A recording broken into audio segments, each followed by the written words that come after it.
Volám sa Peter Neuwirth a prinesiem taký osobný pohľad, pretože nie som žiadny odborník. Rovnako ako moji predrečníci mám aj ja intímny vzťah k mestskému parku, kde som vlastne vyrastal. Dokonca trávili sme tam s rodinou časy a chvíle.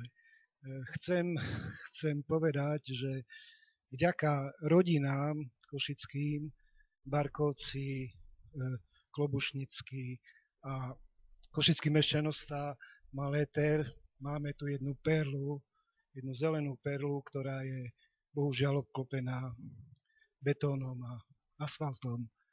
Ja by som tak trošku naviazal na to, čo hovoril pán Petrvalský, že ohľadom toho, že nemáme územný plán, peniaze proste na magistráte nie sú a podľa expresívnych vyjadrení vedenia kasa je prázdna a sú po pás nejakej tekutine.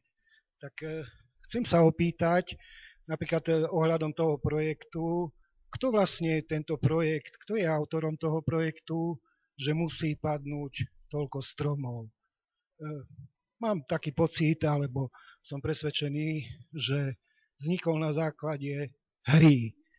Ona sa totiž volá City Future Game.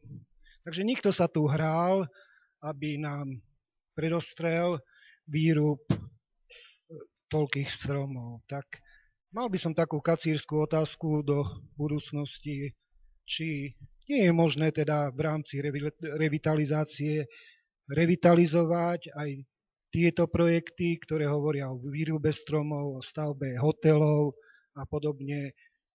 Myslím si, že nie je ten čas taký, aby to muselo byť hneď zajtra a ja by som bol za to, aby sa prehodnotil tento projekt. Ďakujem.